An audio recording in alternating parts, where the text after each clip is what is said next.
Ladies and gentlemen, boys and girls, welcome to the Music Lab podcast. My name is Dogg, and I'm so excited to be back with all of you for another episode of the podcast. Today, all the way from jolly old England, my boys Nathan and Luke from Adult Leisure. I guess what? Leisure? Is it leisure? What is it? Depends what side of the pond you're from, mate, but All we're right. happy with either. We're happy with either. Well, I'm happy that you guys are joining. So welcome, guys. Welcome. Thank Thank you. you. Thanks for having us. So we saw these guys at New Colossus. We saw them at South by. I mean, within 3 weeks to see you guys, I think we saw you three times. Like, just a real treat. Let's talk about New Colossus first, because that was, I guess farthest back in the time frame. Nate, what was your experience about with New Colossus? Well, I can remember kind of the offer coming through for New Colossus. Our manager got in contact with us, and she said to us, we played a lot of shows over Europe and stuff like that. And then she said, "How do you fancy playing New York?" And I think we whatever happened, we were going to make this work. Like, we were never not going to go to New York, but I just think that festival is just incredible. Like the acts that they've got traveling from all over the world, but also the amount of effort and like the way it's ran is so well ran. And it's a real like pinch me moment. Being able to do that, being able to travel all that way from the UK to be able to play, one of the most exciting cities in the world. It's just a dream, really, to be able to do that.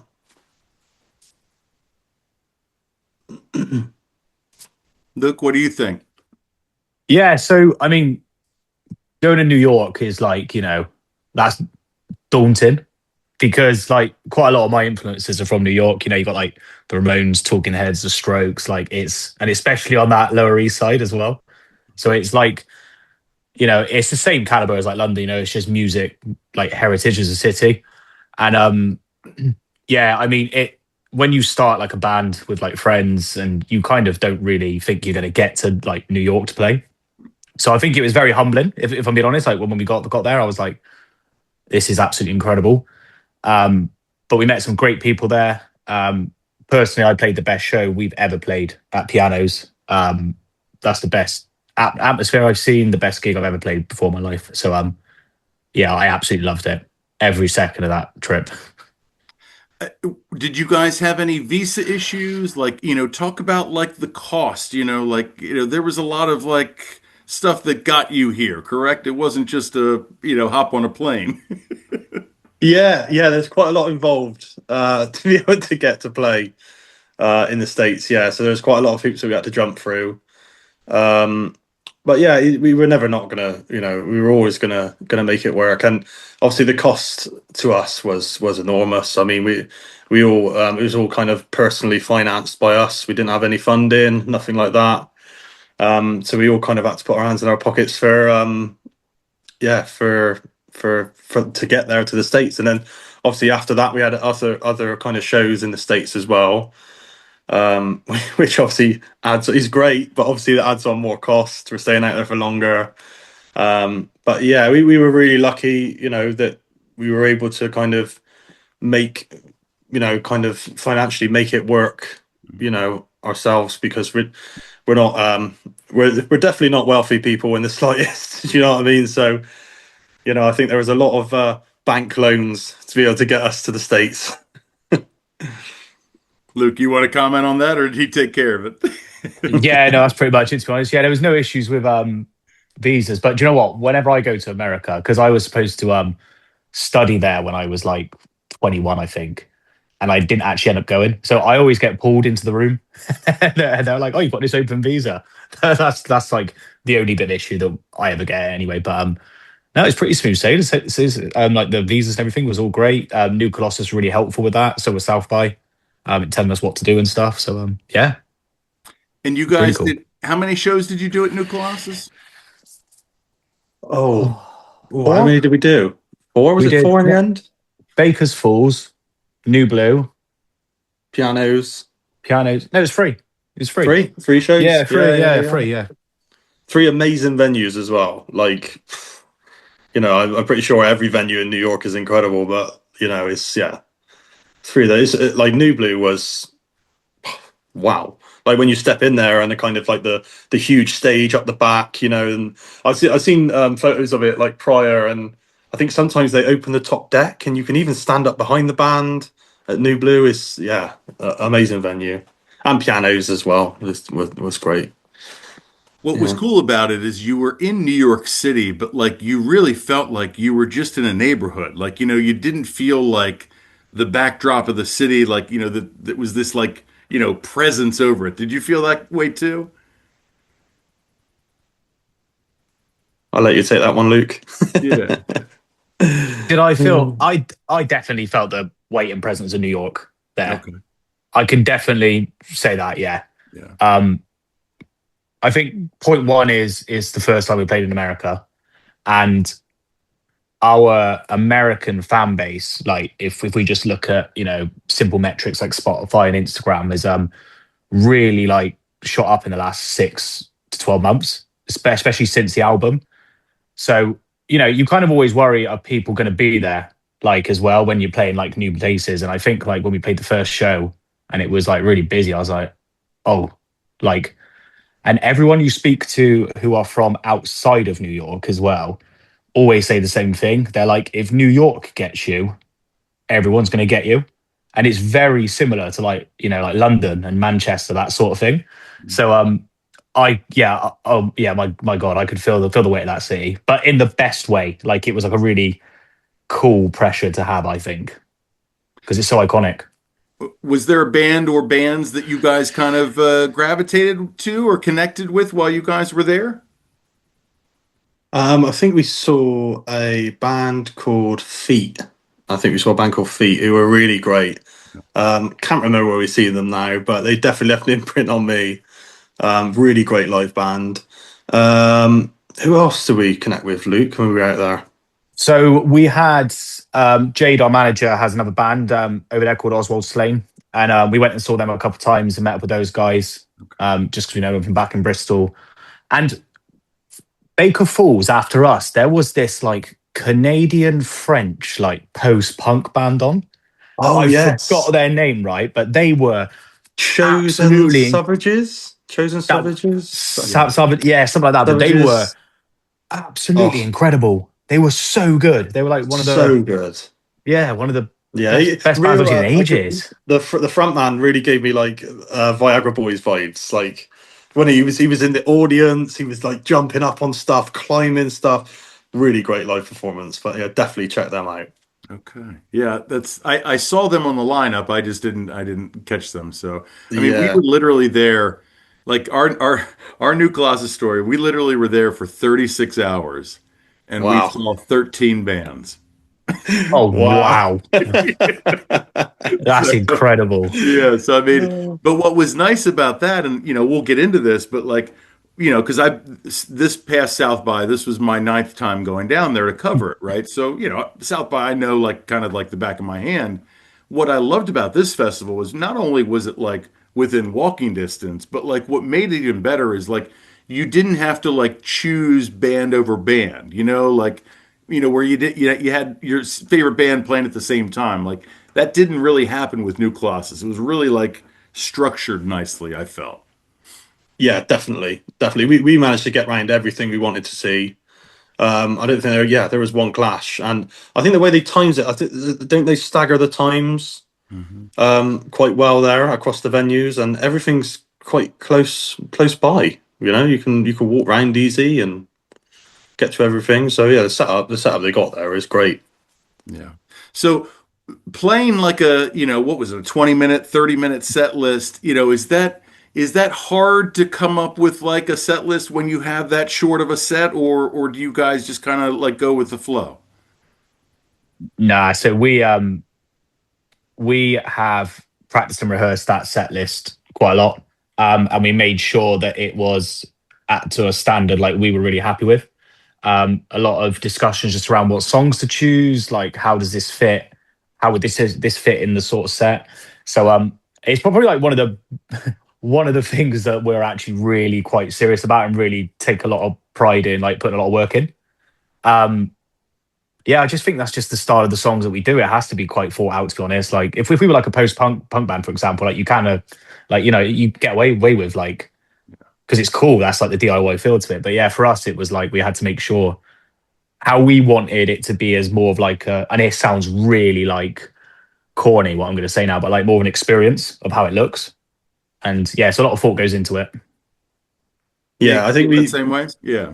Yeah. No, I think we did adjust the set slightly. We brought in the rules, didn't we, Luke? Oh yeah, we did. Because we know that like kind of country music is big in the States, and I think the rules has that kind of two-step country vibe. So we thought there's no way we could leave that one out. That one was coming back out for the States, definitely. Well, I think it was because we just played New Blue, and no joke, I probably had about 7 people come up to me after and were like, "Why didn't you play the rules?" And we're like, Yeah. "Well, maybe you should come to Baker Falls and Pianos and see what But happens." it actually worked in our favor, didn't it? Because like obviously people kept coming back and they seen us for the second time and they were like, "Oh, we still haven't heard the rules," but it meant that they came for the third time and then we played the rules. So Yeah, clever yeah, marketing. yeah. Clever. So I want to know for both of you, when you go to a concert now, being in a band now for almost 6 years, and I don't know if you guys were in bands before that, but is it tough for you to go to a concert and just enjoy it, or are you constantly kind of critiquing and looking at everything, or, for both of you, go ahead. Yeah, it is definitely. One thing I struggle with is festivals. I struggle going to festivals and then being able to just enjoy the festival and watch bands and know it, but knowing that I'm not playing, like that's like, it's yeah. You can never watch a band the same. Do you know what I mean? You are constantly critiquing, and also like you're constantly learning as well. Like I find when I'm stood there watching a band, I'm kind of thinking, taking ideas. I'm just like, oh, maybe we could try that. Maybe we could try that in our set. Um, but yeah, I wouldn't say it removes the enjoyment factor, but you definitely look at it from a different perspective. Yeah, for sure. I mean, prime example, right, is that we were on tour last year and we were playing Manchester, and me, Nath, Neil, and Ollie, the producer, went to watch Turnstile. And the whole set, I think me and Nath were just like, we need to do that. And that's the beautiful thing about watching bands that are not in your genre as well. Like you can take, we have took things from like, the hardcore scene and been like, that works really well there. Let's see if we can cross that over into like what we do as well. Me and Neil saw the 1975 in Glastonbury and we were watching that and I was like, they do know how to put on this like avant-garde show. And there's bits in that I really like. So yeah, it's more like I find it not like it doesn't ruin it for me. Like it actually probably excites me more. Like 'cause I'm like inspired by it. Yeah, for me, like, I'm glad that I'm not jaded, that I can still, I mean, I've seen probably 500 concerts in my lifetime. Like, it still gives me excitement. Like, I still get a thrill out of it. And it's something that I need. Like, it's like once a month, I need it, like if I don't have it, then I feel it, I don't know if you guys feel that way too, but yeah, that's how I feel. Oh, absolutely. Yeah, it's like Yeah. it's a scratch that needs to be itched. Definitely getting out there. So let's talk about South by then. So we head from New Colossus. You guys had what, a little bit of a break? What, about a week? Did you kind of just mosey around, or what did we do? We ended up staying in New York, didn't we, Luke? We ended up staying a couple of days after that in New York. And that was kind of our time to be tourists, just like go around. I think a couple of us I've been to New York before just for like vacation, but yeah, we that was our time to kind of just have a bit of just take a moment just to relax just before, because I think we knew the wave of South by Southwest was going to be harsh. So yeah, we stayed there for a bit, and then we ended up flying down to Austin, didn't we? Probably a couple of days before South by as well. What did Yeah. we do There was after like that, Luke?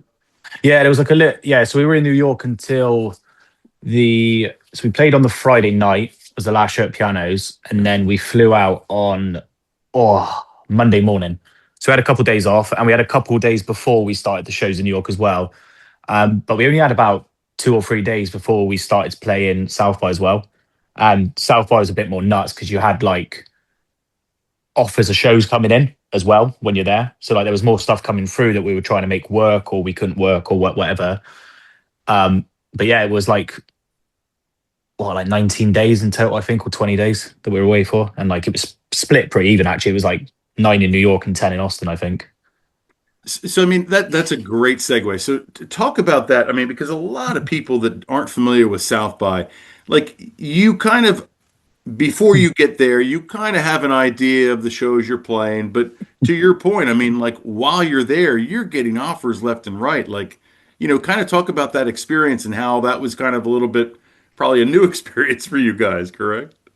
Yeah, no, I think you just got to be ready with South by. You have to be ready, like at the drop of a hat. You need to be ready to kind of another offer might come up, but also just seizing the opportunity, making sure that you are taking every single opportunity when you're there, making sure you're also just meeting people that you want to meet when you're there, because obviously everyone's there. That South by is the place to be.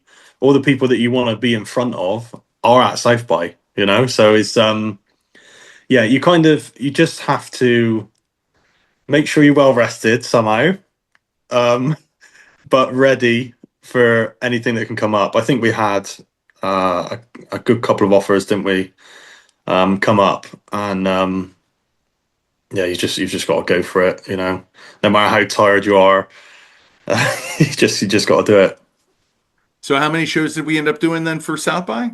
Oh, it's quite a lot, wasn't it? I think 6. Because I think it was 6, maybe 5. Oh, Yeah. I can't remember. Yeah. It felt like more than that, but I think it was about 5 or 6. Yeah. And Yeah. did you have a favorite venue that you played, or a favorite crowd, or? Do you know what? With South by, it was twofold, right? So the first show we played was at a little like tequila-y bar called Marlowe's, and it was like Thursday night at like midnight. 30 to 40 people there. It was a small venue, so it looked busy there, so it was cool. And WME were there, and obviously, so that was like the more changing venue, right? Sure. And then the second to last gig we did was at a place. Was it 7 Grand or 7 Spirits? I think so. Yeah, seven grand. I think. 7 grand, yeah, I think. Yeah, I think so. That one was the best one we did because it all kind of just came together, and it was such a cool venue. It sounded great in there, and it was like really busy. It was a really cool showcase. The guys from Lift, everything just fell into place there, and it was nice to like watch some other bands on after. There's some really good bands on that showcase as well, so some really good bands on there to watch. I think that show that really felt like a bit of a moment. That show, I don't know. It really felt like everything we kind of been. We've been away for like a long time, and everything that we've been working towards, everything like all the practice and everything we've put into prior, all kind of just came together at that show. Mm-hmm. And I don't know. It felt like a real moment. It was, I think they stopped letting people in. It was that packed. It was. Yeah, it was just such a moment, that show. Was that, I'm trying to think, was that the venue where you guys were outside, but it was covered, right? No, that was the last show. Oh, that was the last show. Okay. Yeah, it was the show before that one. Yeah, okay, yeah. Gotcha. All right. Yeah, because I was at that show, the last show. So yeah, cool. yeah. That was really cool as well. Well, that was our yeah. first one outside in Americas. Oh no, we did KTX as well, but that was a cool show as well. Yeah. We interviewed Electric Enemy, Jim, and so they were at that show too. Oh yeah, we know Jim. Yeah, we know Jim really well. Really cool guy. Yeah, we did meet up with Jim out there as well. Yeah, he is a funny dude, isn't he? He's a character. He's great. Yeah, he's great. Yeah, we He's went and such a watched cool them. guy. Where did we watch them? That was at a really cool place as well. We didn't play that. Elysium. You've seen those? Elysium, that's it. Yeah. Elysium, Yeah, we went and watched them. Yeah. Yeah, they were cool. Yeah, Yeah, yeah, Elysium, that is a cool spot. I mean, that is, like you can count on probably four hands the amount of great venues in South, in Austin. It is Yeah. kind of unique. So I yeah. want to talk about your guys' hometown. So you're all from Bristol or like suburbs or what? Yeah, we're all from Bristol, all of Okay. us. Yeah, we're all very proud Bristolians, born and bred. Yeah. And did any of you go to high school together or are you guys in that same age? No, so we didn't go to school. We're all kind of around the same age, but we didn't go to school together. We've actually formed off the back of other Bristol bands. So kind of all of our projects kind of came to an end that we were doing. And yeah, we just kind of formed off the back of that. We had Luke's our second bassist in the band. So Luke, when we first started out, we had a guy called James, who was our original bassist. Yeah, and then we had Luke join the band. But yeah, we're all from Bristol, and yeah, that's kind of how we met. Really, we've all been in the Bristol scene for a long time. So yeah, we all know each other pretty well. So obviously soccer is so big in your country and like it seems like, each town like their clubs, so there's like this rivalry between towns. Is there kind of a rivalry musically as well, or is that kind of go by the wayside when it comes to music?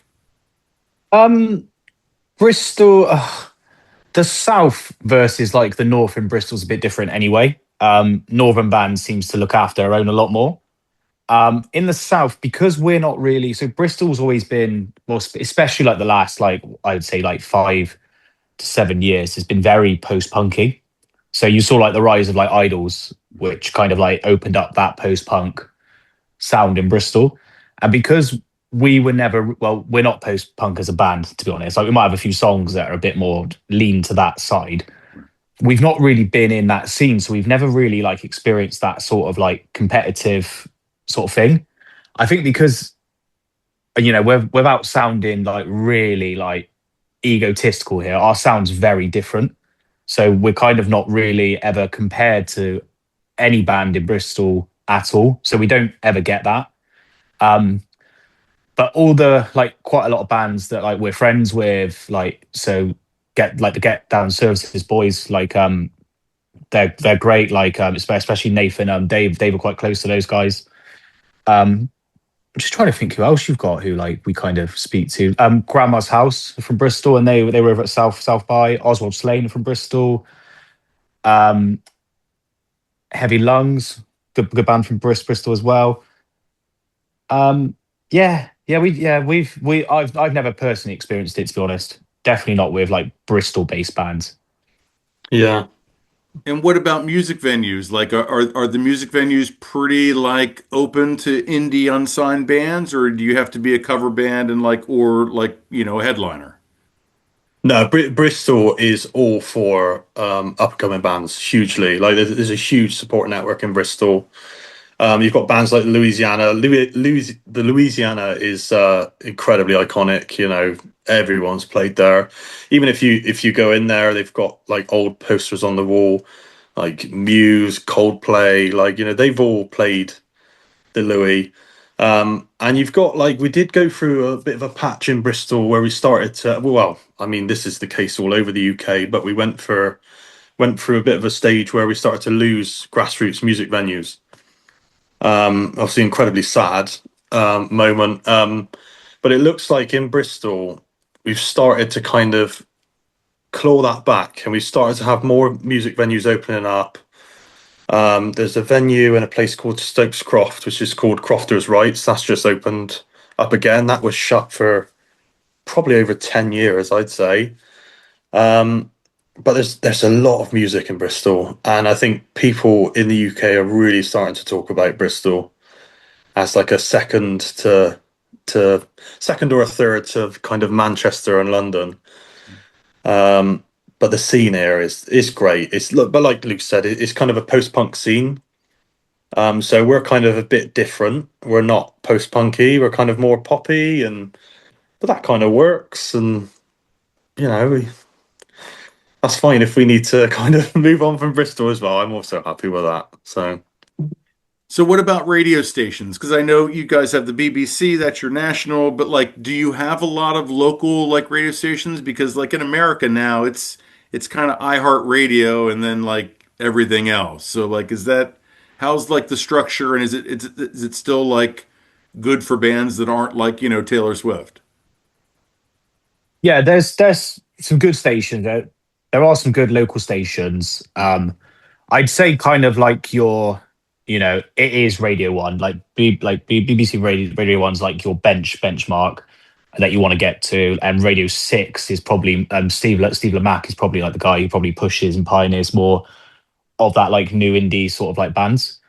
But I will say I've not like I don't know, Nate, if you correct me if I'm wrong, mate, but I've definitely felt more support from American stations than I have the UK, like KUTX and Amazing and people like that. I really wanted to shout out KUTX because they've been great to us. I felt, yeah, just more of an affinity towards American stations than the UK. But it is in place, but it's not. I wouldn't say it's as. Oh, I don't know how to word it. Yeah, It's not I'm not sure how to word it. they're not as popular, are they? Kind of local stations here. Or as accessible, I think I was going to say. Yeah, it's just not as Yeah. accessible. Yeah. Sure. Yeah. Do you find that there's a lot of gatekeeping then, or is it not that the issue? No, I wouldn't say no. There's a lot of gatekeeping. I think the issue is obviously funding. I think with a lot of the community kind of radio stations, a lack of funding and stuff like that, a lack of space to be able to do it is obviously a massive expensive equipment. To kind of be able to kind of do that. So I think naturally, I think I'm not actually too sure, but I don't think you can get like kind of these kind of local radio stations outside of kind of the local area. So it's like there's not really much scope for them to grow type thing. So people do kind of end up just with Radio One and obviously Radio Six is like the one for upcoming bands. That's where you want to get onto. So, do you think if like New Colossus like tried to replicate their festival in Bristol, do you think they could pull it off there? I mean, there is something. So showcase, like, because obviously New Colossus is a bit like a showcase, right? So the equivalent we have to that is the Great Escape in Brighton, but I'd say that's probably more aligned to South by in terms of like how that's like the different sponsors, the stages and stuff, right? Where we've just played, Liverpool Sound City is a sort of showcasey place. I'd say that was very, very similar to New York because it was all in a concentrated area in like a city that is very rich in music, and even the venues were really similar as well, which is now I'm thinking about it, it's all starting to like add up. Bristol has one called Dot to Dot. It's not a showcase, more of a festival for like upcoming sort of bands, which is really good. Bristol definitely has the infrastructure and the venues to do something like that. And I also think it would be very receptive to outsider bands from outside the city coming in, as well as having like a mix like local as well. So when I hear bands, especially British bands, tell me that, they can travel from London to Paris in 2 hours on the train. As an American, that is just like a pipe dream for me, like to do anything in 2 hours, right? Yeah. Like, how often do you guys take advantage of that? Or is that something that you just kind of take for granted? Yeah, I think we take it for granted, to be quite honest. Like we should be traveling more to kind of to Europe. I mean, we have done quite a lot in Europe, to be honest. And you can get the Eurotunnel, which is like an undersea train, obviously from the mainland to the rest of Europe. Yeah, so I think I mean, I definitely don't travel over there as often as I should. And it was certainly a novelty having to fly from New York to Austin, and that taking 4.5 hours. Because if we did a 4.5 hour flight from Bristol, I think we'd end up like in the middle of Europe somewhere. So yeah, that was quite a crazy concept for us to get our heads around, really. Yeah, I'd say what opened my eyes up with Europe was when we did like a festival run. We drove from Bristol to the tunnel and then to Belgium, and I think it only took like 6.5 hours. And then we went from Belgium to Holland, and that took about 45 minutes. Like it was crazy. And then Holland to Paris was about 3 hours, I think. And then Paris Yeah. back again was probably about 6 hours, like drive like this in the van.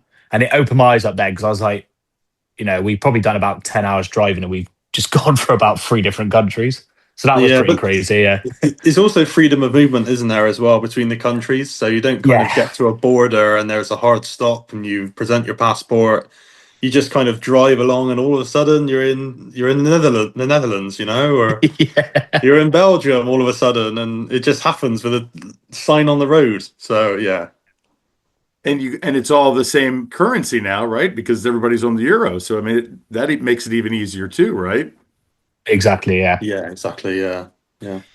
So I guess from a band being in Britain right now, what do you guys feel is like, at your level, what is the biggest challenge that you guys face? Um, I would say the oh, in England at the minute, sorry, in Britain and in Ireland as well, is definitely the financial way here. There's not a ton of support for bands, and a lot of people who do and this is not in every case, who seem to be at the top have the right backing financially. And I'm starting to see it like a lot more now. Like, when like you go and play shows and the pay's not great and you can just barely about cover like gas money to get there. Um, so yeah, I would say that it's the money restraints, and also just like these grassroots venues and stuff like closing, and general cost of living at the minute. Like people won't come out on a Tuesday night anymore to gigs like they used to like 10 years ago because people just can't afford it. So it's just making sure like you can get on the right tours and get in the right venues, but obviously you're competing with more established bands to get those slots or to support. Do you know what I mean? So it's just, I'd say it's dialed to a bit more of a competitive nature here, but not between the bands, just in terms of like actual availability and just general cost. I would say. Yeah. How about you, Nate? Yeah, no, I'd agree with that. I think, yeah, that is the financial strain. Is everything's so expensive, in the UK. So it costs a lot of money for us to get somewhere that's really not very far, and a lot of the time we'll find ourselves traveling to a show. I mean, we've done it before where we've driven 5-6 hours for a show, and we haven't got the money to be able to stay overnight, so we'll drive 5 or 6 hours back. So we're kind of leaving in the middle of the afternoon to get there, and then we're driving through the night to get back, arriving home at like 4 a.m. And obviously, you've also got to consider like safety there as well, haven't you? Do you know what I mean? Like we're driving late at night and through the night, and obviously we're kind of swapping and stuff like that. But yeah, financially, it is a struggle to kind of make a lot of kind of ends meet with shows and yeah, stuff like that. So it's definitely the financial strain. It's just heartbreaking to me because like that should not be the reason a band can't continue or that can't be creative because of fine. It just is crushing because like that's the one thing that should not be in the way. And like, when you hear like, our country has spent $25 billion on the Iran war, like, hey, take $1 billion of that and give it to some music, like that would Yeah, solve a lot yeah, of, like absolutely. it's so dumb. Like it's so dumb that it's just beyond frustrating. So I'm sure, Yeah, like your guys, the bureaucracy of your politics and your government, it's the same. It's just yeah, very frustrating. yeah. I think there's a lot more. There's a lot more support in Europe, definitely. Put it that way. I think our artists get a lot more support there. I think, yeah, we just don't have that kind of infrastructure here in the arts, which is really sad. Yeah. But yeah. Well, let's talk about infrastructure. So, you guys joined with Memphia Management and now WME. What have each of them really, brought to the table for you guys as a band? Yeah. Do you want to go through Memphis, Nath? Because like obviously you were there from the beginning with Jade, and I was Yeah, yeah. a bit So later on, mate. yeah. So obviously we've been with Memphia for from the start really. Oh, wow. We were really lucky that we used lockdown to our advantage, and we were kind of in lockdown in the UK for about 2 years, and we kind of used that time to build a back catalogue. We also released a song during that time, so we could kind of ship that song out to different people Mhm. straight from the off. And then I can remember, I think our singer Neil, he sent a message. He was sending loads of messages about trying to get people down to our first show coming out the back of lockdown. And Jade, I don't think originally was going to come to the show. She'll admit it herself. She was kind of busy. I think she'd already had like a couple of other bands, and she wasn't looking to take on another band. And she just kind of, I think ended up, she ended up coming down to the show, and I think in her head was like, oh, I don't know if I could take on another band. But she saw us live, and then I think she kind of had to take us on, which is nice. And yeah, it's been a real whirlwind with working with Jade. It's been amazing. She is just an amazing rock like behind our band. And we couldn't do it without her, to be honest. Like, she's always there to kind of lean on. If we're ever unsure about stuff, she's incredibly knowledgeable and strong. So yeah, it's just kind of transpired from there, really. And here we are today, all these years later, with Memphis. So it's great. And what Yeah. about WME, Luke? Yeah. So we met Natalie from WME um, at the Marlow gig, and she spent so much time with us when we were down there. It felt like like another Jade. Like Jade's like family. Like even like to me, he's been in the band like nearly 2 years now. And it was the same feeling with Natalie. Like straight away, like we just all clicked with her. It was like as soon as it was like that conversation, it was like yeah, like we want to work with her. We met like the wider team, and they're all just like fantastic, like incredible knowledge, like really passionate about what we're doing, which is great. Like they actually seem like genuine fans as well, which is really nice to hear. And yeah, so we've got some stuff coming up soon with them, which is cool. And yeah, it's just been like talks around like what like the future might hold or how we might do things and stuff, and it's just been really it's been really nice having that like industry conversations, industry knowledge that we've not really seen before much, but also have it delivered from like people who are really personal and really like care. So it was yeah, I got nothing but great things to say about them at the minute, to be honest with you. They're a really nice group of people. Speaking of industry, I forgot to ask you, did you guys go to any of the conferences at South by? Like, did you go to any of the sessions or anything, like as a band or individually? I think we planned to, didn't we? I can remember we booked loads of. It was like there's this notification that popped up saying, "Oh, the bookings are open now to book stuff," and obviously we had the platinum passes. But when you're there, there's just so much to do and see, and you try your best to plan everything out. But I think I only ended up going into like one or two in the end. But yeah, there was I booked so many. I think I booked like three a day, and I felt really bad because I didn't think I went to barely any of them. So I hope I didn't take someone else's spot. That's for sure. I accidentally went to one because I went to the British Music Embassy to get some free breakfast. Because they do breakfast like wraps and stuff every morning, right? And I accidentally sat on one. I was sat there, I was like, it's quite interesting actually. Like they were talking about like Notting Hill Carnival in Glastonbury. I can't remember what it was about now, but it was that was interesting. But we spent more time like meeting with people at like shows in the day or those sorts of things. Plus, I actually didn't realize, like, in comparison to New Colossus, where you could get around to each venue quite easily. Right. Obviously, some of the ones in South by, it could be at like the Hilton, which is like, a taxi away, Right. compared to like downtown bit. And it was just kind of a bit more spread out, and I didn't really do any logistics, to be honest. But yeah, the one I stumbled on was really good. But yeah, yeah, but a lot of the time was chatting to other bands or speaking to different people. Yeah.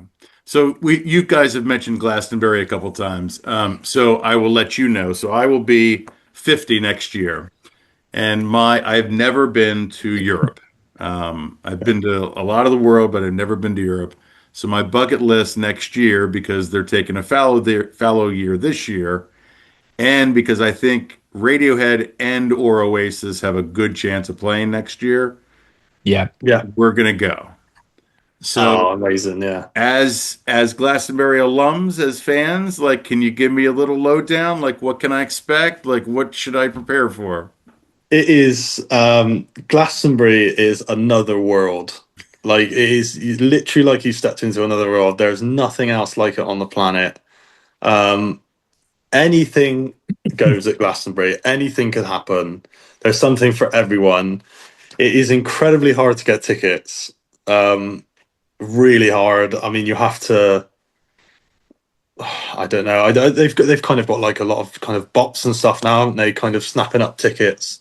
So I don't know if that's kind of a lot to do with it, but I think there is like a if you live quite locally, then you can kind of, which we are kind of fairly local, but we're nowhere near like the zone to get tickets or anything like that. If you live quite locally, I think it's pretty easy to get tickets. But yeah, I mean the lineup for Glastonbury every year is just unmatched. It's just incredible. It's like another world. I know you've spent a lot more time at Glastonbury than I have, Luke. Yeah, so yeah, I've been, I think 4 times now. Okay. You will never be able to do it all. That is the first thing I'll say. The size of it is, you can't comprehend it. It's like the size of Bath, which is like a city by us, right, where the Roman baths are and stuff. It is 250,000 people, I think, 250,000, and it is like, whatever you think your plan is, it won't be that, and that's fine. Just go with it, enjoy it, see what you can see, and do you know what I mean? Don't ever neglect the smaller stages at Glastonbury. Some of the best bands I've ever seen are like on smaller stages there. Obviously, you get the massive ones like you play the Pyramid, but it's just, yeah, it is a complete and utter disconnect from normal life, like in the best way. And you should be all right trying for tickets if you're in America, because it's a lot easier to get them from if you're abroad as well, which is crazy. Okay. And also, it's only about 40 minutes from Bristol, so let us know if you get tickets. You can come and see us before you go. Well, I'm hoping that you guys are playing it next year. Well, there we go as well. Yeah, we hope so as well. There we go. We That's are the also dream. hoping the same. I mean, that would, like everything would line up then. I mean, that's, we can only hope, right? Yeah, it's a real bucket list. I've been lucky enough to play it once before with a different band, but it'd be a real bucket list moment to do it with Red Leisure. So is there another, I mean, obviously I know some of the other festivals in England, but like for the audience, like what are some of the other big ones, like Reading, Leeds, like, I mean, Isle of Wight is obviously, north of you, but anything else that sticks out in your mind, or festivals that you guys have enjoyed personally that you've gone to? Go on, you can take that one, Luke. You've been to a lot more festivals than I've been to. Yeah, I've done. Yeah, so I've been to Reading. I've also been to Download as well, which is like more of a metal alternative festival. That's a really cool festival. They seem to have pivoted now in the UK to more like day things. So you have like British Summertime, you have like All Points East and stuff like that, which has like stupidly good lineups, but not really like the camping and stuff. But you have like, you've got Truck. Truck is good. Bristol has like Dot to Dot, which is very small compared to like Glastonbury and stuff. Latitude, which is on the East Coast. Yeah, Isle of Wight, you've said before. But to be honest with you, like they are all just second to Glastonbury. Like nothing is like it. In the world, I would say. Like to be honest with you. And you can bring your own alcohol? Like, how is that possible? Oh yeah, it's none of this Coachella stuff, mate, where it's like $20 or $40 a beer. Like you can bring your own alcohol with you and food and everything you want. I So, think that's the beauty. That is like one of the best bits, that you can bring your own beer, sit on the pyramid stage, watch Elton John, and have a beer like that you haven't had to pay $40 for. so as I mean, yeah. So if we're flying over there, obviously we would fly into London. Like, take the train there. Like, I mean, how would we, like, logistically, what would make the most sense for us? Or Oh, you'd have to fly into Heathrow or Gatwick, and then probably you'd have to get the tube, wouldn't you, to like a train. It'd probably be by bus, I should imagine. It's going to take a long time. The Or bus would it is be only better off just tourist. to rent a car? yes, Yeah, you could rent a car. yeah, Yeah, yeah, yeah, renting a car would be best Okay. option. yeah. Just fly to Heathrow, get on the train to Bristol, grab a car from Bristol, and then drive from here, Okay. because it's literally like 40 minutes from here. Okay. Yeah, that sounds like a plan. All Yeah. right. So we released this first EP, The Weekend Ritual. By the way, I love the names of your songs and your albums. Like, there's a lot of thought in this. Is that by chance, or is that just like it comes out organically? No, there is a lot of thought. Yeah, we have long debates about names of songs and names of albums.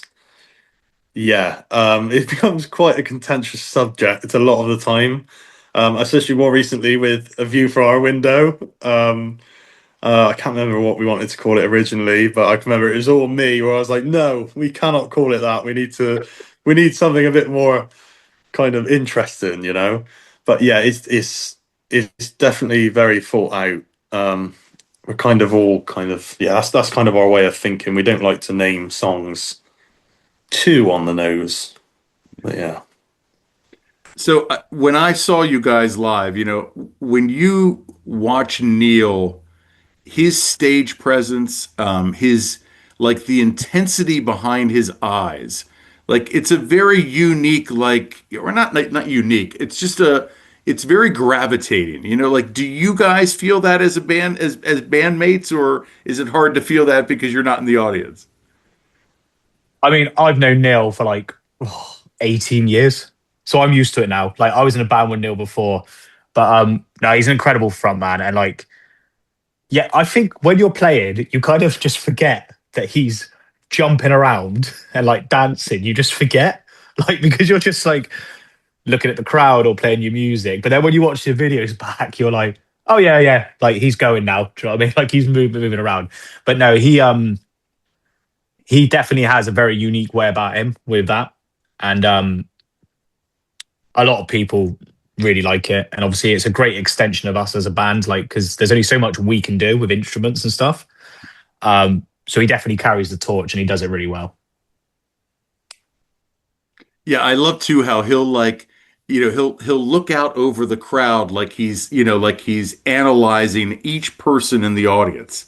It's very, again, it's a, like, I've seen a lot of concerts in my days, and like, he is a very, like, I haven't seen too many lead singers or frontmen that have that persona. Yeah, I think you've got to connect, haven't you? You've got to connect with the people in front of you. So, like, I think that's the best way to let them in. Best way to let them in is just to kind of stare at somebody in the face and ask them, "Are you here for us?" Do you know what I mean? Do you want to stand here and just kind of watch us just passively, or do you want to like feel the music? Do you know what I mean? Do you want to really get involved with us? And I think that's what we're all about, really. Like, if you come to watch an adult leisure show, we want you to feel the adult leisure show, you know?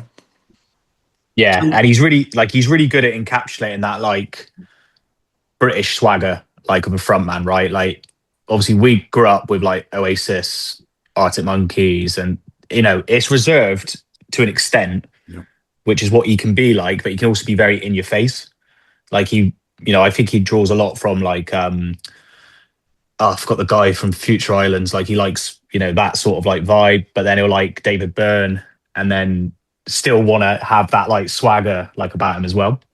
And he does a really good job, but he does it in his own way. Like he's very unique in how he delivers things. And it comes, and it's great. Like it's great.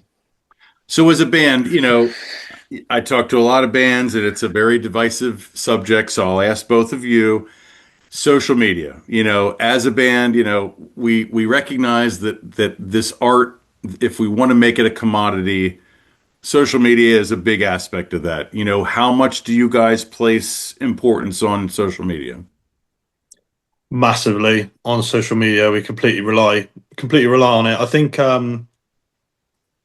we've been having a lot of conversations recently about kind of what direction to kind of go with the social media, because obviously at the moment there are a lot of bands who are kind of selling themselves, kind of, and kind of they feel like they have to go down kind of this route of like being cheesy and like and all that type of vibe. And I think we kind of started off with that, but I feel like now we're taking a bit more of a mature step with our socials. It's just a bit kind of odd at the moment, I think, the whole social media thing. Because we obviously really need it. We need it to build our presence, but at the same time, we need to do kind of what is true to us. I think that's when you get real authenticity, when you're actually doing something that is true to you. And I feel like we really are with our socials. I feel like we always have done, kind of been very authentic with our socials, but it's quite an odd spot at the moment, I think, with social media for how bands feel like they need to kind of act and sell themselves. Yeah, I think it's always contentious, like with what people think where we should go or how we should do it, right? And because like we don't have the money for a team to go and do this for us, and you can definitely tell which like bands have like a team behind them doing it because just the quality of it and everything like that. It's incredibly time consuming, like for us to shoot, edit, and put content out to even try and match the sort of levels of what we see from like peers and stuff. We end up having like a discussion just trying to like, we know it's something that you have to do, right? And equally as well, like the days of like magazine and I guess like music videos, like watching like MTV and stuff has kind of gone a bit, and everything that has moved to like short form content. So it's trying to not see it as like a job or like a, oh, you should do this because you've got to. It should be like, like you want your art to reach your audience, whether that's your dedicated fans or new fans, right? So that's kind of where we're at with it, where we know you've got to do it, but you want to do it in a way that represents you as a band. And it's really hard to be like unique and individual with that sort of stuff, because it seems to be the same sort of stuff that goes viral or people or like takes off. But because we're not like a typical pop band or a typical like punk, like post-punk band, for us to find the aesthetic and like imagery of what we want to put across is really challenging. So we're just going through a period at the minute where we're just like, we know we like this sort of thing, but then we know we like this. How do we mesh that? How do we connect our style of music with our fans and potential new fans as well? And in the end, it's all about the songs, right? Like you can put lipstick on the pig, but it's still always about the songs. Absolutely, and it has to be. It has to be about the music. That's why we're all doing what we love. I think when you get to a stage where it's more about the social media than it is the music, then kind of I think you're stepping over the line from being a band to being a content creator. So, but yeah, as a musician now, you're expected to be both content and a content creator and a musician. But yeah, it will always be about the music, especially for us. We're very proud of kind of what we put out, and that'll always be at the forefront.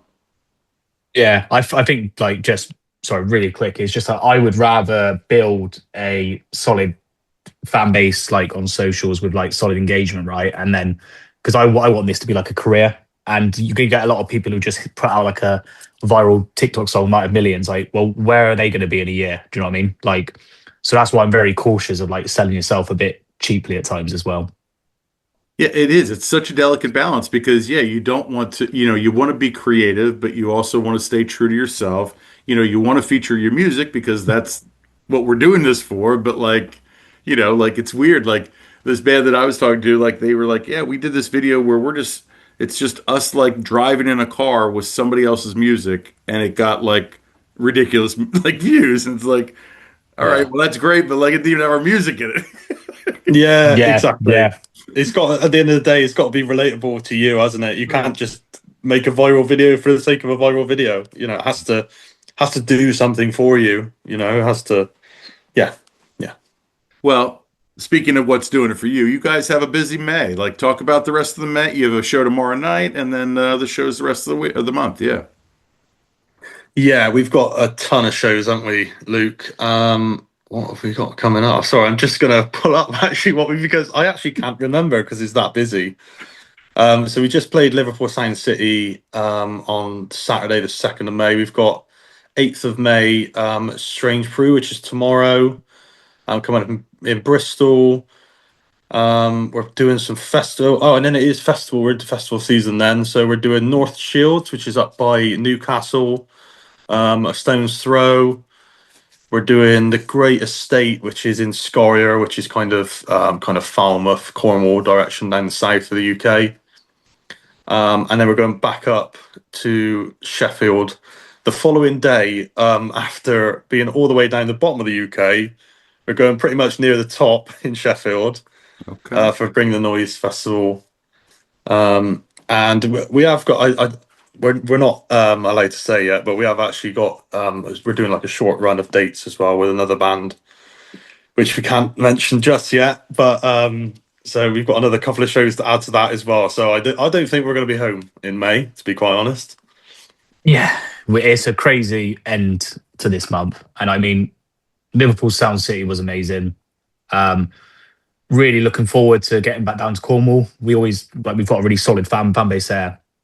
Sheffield is obviously like the music that's come out of Sheffield is insane. Like Pulp, the Arctic Monkeys, that sort of stuff is all there, and it's still very much there as well, which is really cool about Sheffield. Like it's still there. Yeah, and then Newcastle, we haven't been up there since last year, so that'd be cool. And then yeah, we've got this other little run that's going to be announced soon, actually. So yeah, that should be the next couple of days, actually. So yeah, we'll be able to say about it then. But May's crazy, and then it goes quiet for a bit then. So then what, like outside of then England and America, what country do you get the most listeners from, like in your metrics? Germany and Australia are the two. Like our top 10 is like UK, the States, Australia, Germany, and I can't remember where it goes after that. It's quite heavy European, I would say. Yeah. Aside from the States and Australia, which is not really unsurprising, to be honest, with the language and everything like that. But I would say substantially the top three are UK, US, and Australia. Yeah. And then it is Germany and oh no, sorry, I'm missing Ireland as well. Yeah, Ireland as well. Okay. And Scotland. Sorry, yeah, Scotland as well. Yeah. Well, it's the UK, I suppose. It's Everywhere. It's everywhere. Yeah. That covers all three then. Well, I mean, obviously me being selfish from the States, like I would love to see you guys do another US, maybe US tour, so we can only hope for that. Yeah, we're definitely putting plans in place to do that hopefully soon. So more of a reality than a fantasy. Yeah, absolutely. Yeah, absolutely. Yeah, we're definitely gonna be back in the States. Just a matter of when. Definitely. It's top of my list. So yeah, I'll push it as much as I can. Yeah. That sounds great. Well, guys, so I mean, yeah, so your debut album, The Things You Don't Know Yet, it passed 1 million streams. When you found that out, and obviously you guys, I'm sure, keep track of your numbers, so you thought that was a realistic possibility, but like when you saw that number, like, what did that mean to each of you? Oh, meant everything, to be honest. Everything. I mean, the amount of work and the amount of effort that we've put into it, and kind of financially as well. This has all been funded by ourselves. We've had no outside funding whatsoever for any of this project. So, to find out that people actually connect with it, and they can kind of find something in the album, is really heartwarming. To be honest, it's very surreal, because the amount of we've all been in various different musical projects, and this is the only thing that we've kind of ever been able to build like connections with people, and that's what the songs are doing, and that speaks for itself with the streaming. And yeah, just day on day, that album is just, it seems like it's getting more and more popular day on day as well, which is really exciting. So yeah, it hasn't stopped there. It's kind of still going, it's still climbing. So yeah. What about Yeah, you, I Luke? was I was really blown away by it, to be honest. Like really blown away by it. I think it just validates, that what you're doing is reaching people and reaching like people multiple times, which is great. And like starting to notice it now by like we get like messages from like, someone in Italy messaged us yesterday saying like, listen to your album, love it, can really relate to it. And then you'll speak to people over in like Austin or New York and they'll say the same thing. And, and then it's the same in England. So for me, it's just like it's all good like when you have those conversations, but then when you see it all come in like streams, like within like and like life shouldn't be about stats, but obviously like you're gonna look at it. So as soon as you hear that, you're like, yeah, it really took me back personally. Like I was like, that's pretty incredible. Like that's a yeah. So my Yeah. last question for you both, as musicians, I want to know what is your ideal way and how you listen to music? Are you headphones? You in the car? Are you big speakers in your living room? Like, what's your ideal way to listen to music? Mine's in my living room. I'll sit in my living room, and like I've got like a bit of like a Wi-Fi speaker system. Yeah, and I'll just sit there, kind of shut my eyes, and yeah, and listen that way to, yeah, everything that I can, everything and anything, a real mix of eclectic music. I listen to classical, everything really on the regular. But yeah, what about you, Luke? Yeah, mine's so I listen to vinyls. I like collect vinyls and stuff. Weirdly enough, like when I was working earlier, I just had I managed to get from Record Store Day this year. So I managed to get Springsteen live in Asbury Park from like I can't remember what it was. Is it 2020? Yeah, 2024. It's like a 5 LP, like disc LP, and I've just been listening to that like all day. Um and like I remember being younger and it was like you would listen to an album like a CD like all the way through. Like you wouldn't skip, you'd go all the way through. So I tend to try and replicate that as much as I can because I just think you get so much more from a record when you listen to it end to end. Yeah, I'm very lucky. My dad gave me his record collection, so I've got some good stuff. It's I'm very blessed. And now, Nice, trying to nice. add throughout the years, but I definitely have a good foundation, like you said earlier, Luke. Yeah, no, it's definitely it's my favorite way to consume music for sure. Yeah. Yeah. Well, Or so actually, or live, or seeing a yeah, band live sure. as well. Yeah, nothing beats that. So the new single is coming out May 24th, is that correct? 29th, I believe, 29th. isn't it? Yeah, 29th? Yeah. 29th. Yeah, Yeah, A, yeah, yeah. a view from our window. I told you off camera, I got like a lot of Peter Gabriel vibes, but you guys, explain the song, in your best way. So this is like an ode to Kiss Me Like You Miss Her. It's another we're hoping it's going to be another Kiss Me Like You Miss Her because that song has done very well. But we just kind of wanted to channel a more kind of darker side of Adult Leisure. Kind of, obviously the album. There's a lot of pop on the album. A lot of like kind of happy, kind of sounding music, but with quite a dark undertone. So what we wanted to do was kind of a song that was a bit more darker, and kind of channel those darker vibes. And I'm just praying that people like it really because it's a bit less pop, but I'm hoping it's going to connect with the kind of the people who do like Kiss Me Like You Mister and that kind of that darker side of our audience. Yeah. yeah. I think Dave's a very gifted writer, And I remember we were having a chat, and we were just kind of like, oh, I really want to tap more into that like darker sort of like, not dark in sense of like, metal, but like dark as in like, The Cure, like some of Tears for Fears stuff, like Depeche Mode, that sort of realm. Because it still has that like edge, that poppy edge that we have. Um, but just something to sound like a bit sleeker, I guess, like a bit more like, yeah. And it was I'm really happy about it came like together. I mean, for me, it's very bass heavy, which is great. And Nave's drums sound like it's quite a haunting song, but like in a really cool way as well. It's still got the signature like big chorus with Neil's vocals on it, but it's just got that nice little tone that we took from Kiss Me Like You Missed Her and songs like Boy Grows Old, where it's just a bit deeper, like a bit more surface level stuff, if you know what I mean. No, sorry, below surface level stuff, which yeah, I'm really proud of. I'm really, really proud of it. And I'm the same as Nave. I hope people enjoy it. Isn't there? I'm pretty sure there's two bass guitars on it as well, Luke. Isn't there? Three. Okay, three bass parts. So I had to do three parts to that, and we actually played it live in Liverpool for the first time Saturday, and people really liked it then actually. So yeah, I'm really looking forward to playing I that did more. see the phones come out. Everybody was filming it at that point because it was a new song. So that's a good sign. That's always a good sign. Well, ladies and gentlemen, thank you, gentlemen. Thank you so much for doing this across the pond, all the way from Bristol, England. Adult Leisure. Don't forget to like, follow, and subscribe to our YouTube channel, our social media pages. That helps us. That helps the bands that we feature. Also, check out our sponsor, RAR Outfitters. That's RAWR, outfitters.com. Don't just wear, RAR. And as always, ladies and gentlemen, I've been Dogg. You've been great.